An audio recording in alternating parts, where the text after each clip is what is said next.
Hey guys, it's Ping with Vital MX, and we're here at Glen Helen Raceway today in the museum, which is an incredible spot. A lot of the stars of our sport up on the walls here, and we've got one of them sitting with us today, David Bailey. Thank you for joining us. My pleasure. It's great to be here. And what we've got, the reason we wanted to have you out is a buddy of ours, John from Mullet Moto Racing, takes pride in building these old Hondas up, and he bumped into you earlier this year or last year? Last year was a Hopetown reunion up in Simi Valley, and I heard all about it, raced through the barn, and the Europeans coming over, but I wasn't around. I was back east.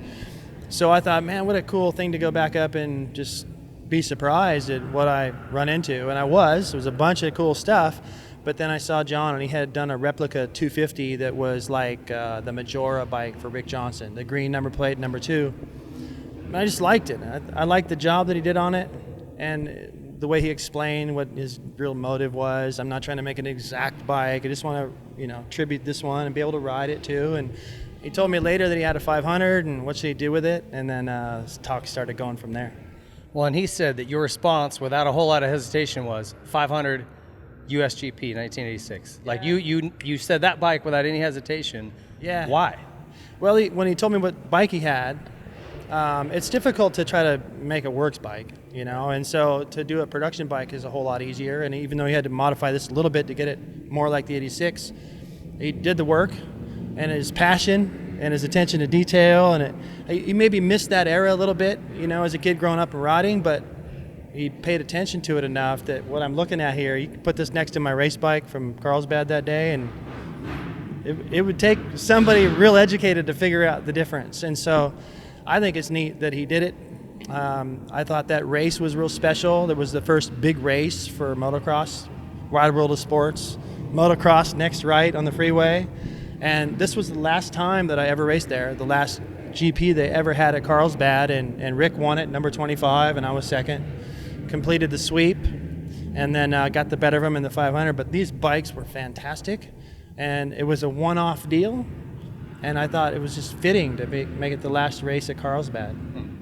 Well, so this is a 1985, like you mentioned, but it was very similar to the 86 with the exception of the fork in terms of production. So it's got the different fork, but everything else is pretty spot on, like you said. It's got a Tom Morgan tuned engine, so it's like we need more horsepower on a 500. He said it wheelied.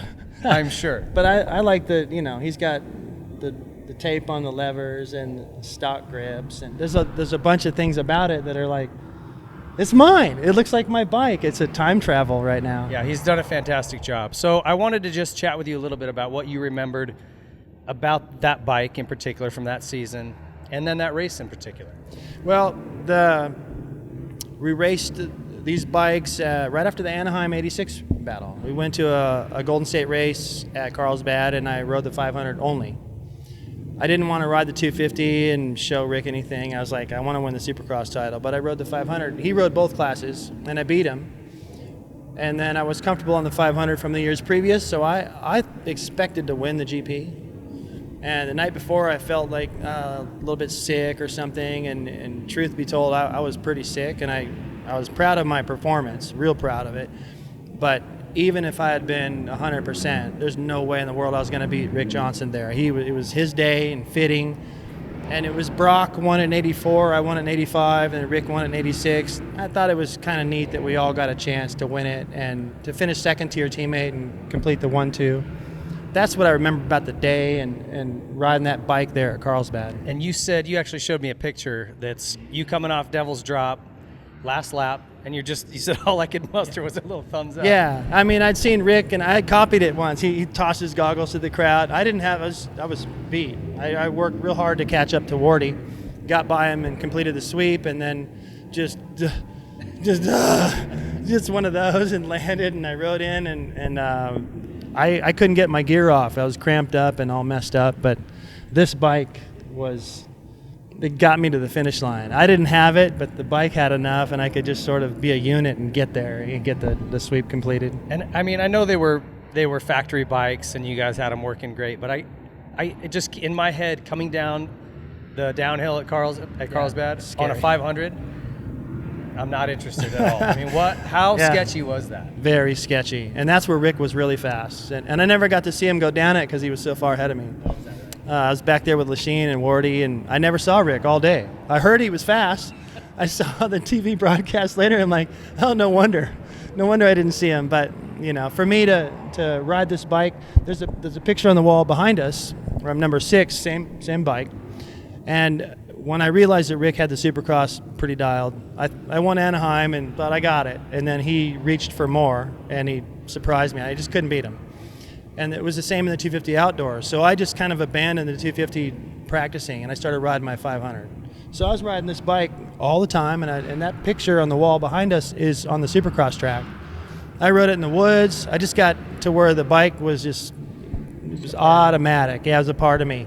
And I was able to win the championship and then take it over to the Donations and ride against Works bikes in Majora and win again. So it's a special bike. And what an interesting time where now if somebody said, well, I won Anaheim 1 and then I was out riding my 500 racing a local race the next weekend. I mean, that didn't happen, but just different era, huh?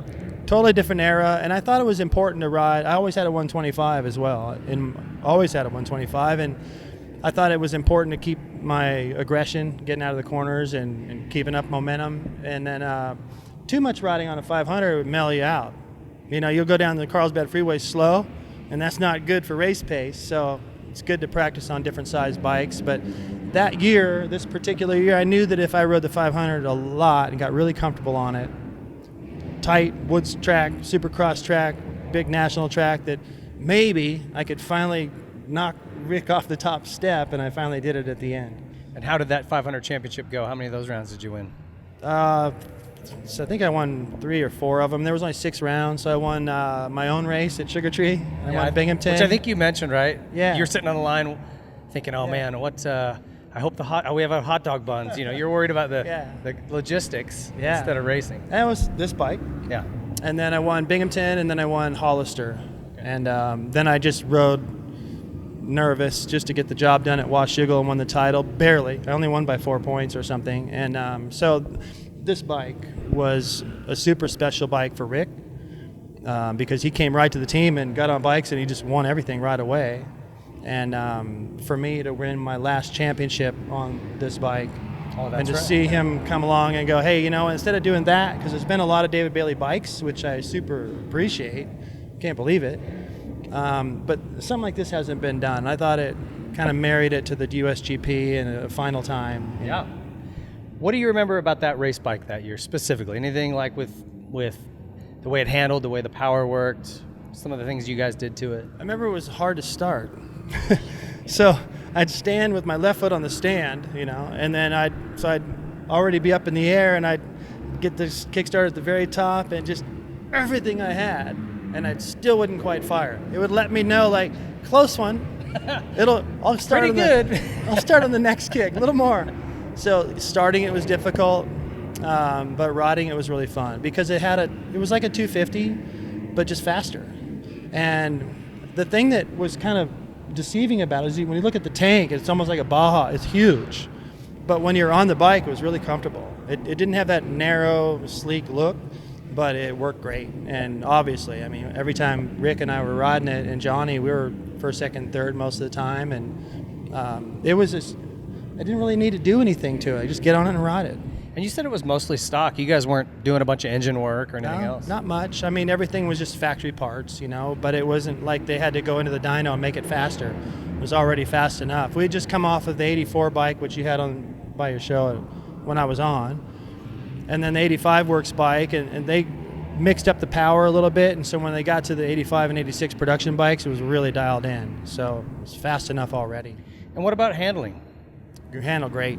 It felt like a 250. Is that right? Yeah. You didn't feel like you were riding a much heavier bike? No. The only thing I noticed is, you know, you get that you know, where it's like when you're going into a tight corner, you're on the clutch. It feels like it wants to stall. And that's why I rode it on my Supercross track in the woods, so I could get the hang of that and where I could keep it from not stalling. That was the only tricky part because there's so much compression. It's hard going down the Carlsbad Freeway. It's tough to get stopped down there. Yeah, I'll bet. So, you know, you had to learn how to use the transmission and kind of pump the track and everything on these bikes. Just pay more attention. Was there a track that you liked best on the 500, you know, versus a 250 or a 125? My track in Virginia I liked. Just because you were I comfortable? rode there all the time, and it was perfect soil. But I had a good time at Redbud that year.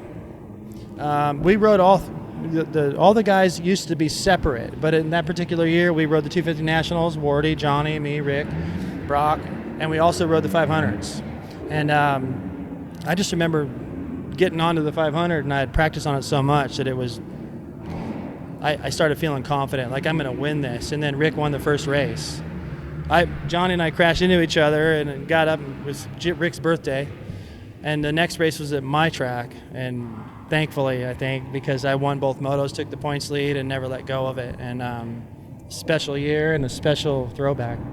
Yeah, it's beautiful. So we're gonna go give this bike a ride. I'm anxious to see kind of your reaction when you hear it and see it and smell the exhaust and all that I can't wait stuff. to hear it. So stay tuned. That video is coming, and I just want to thank you for coming out, man. I know you took part of your day to come and just check this out and sit with us. So I really appreciate it. And when I see somebody with as much passion as John has and what he's done with this bike, then I have to be here. He's got a lot of time and money invested into this. And I want to be here. Yeah, he plans on, we're going to ride it today. He's going to have you sign it, and it's going up on a wall. That's going to be it. So Cool. Pretty neat. Stay tuned for that second video. If you haven't seen his Whiskey Throttle show, go check it out. Very, very fun and emotional walk through your whole life and career. It was incredible. So thanks a ton for coming up, and stay tuned for that test video.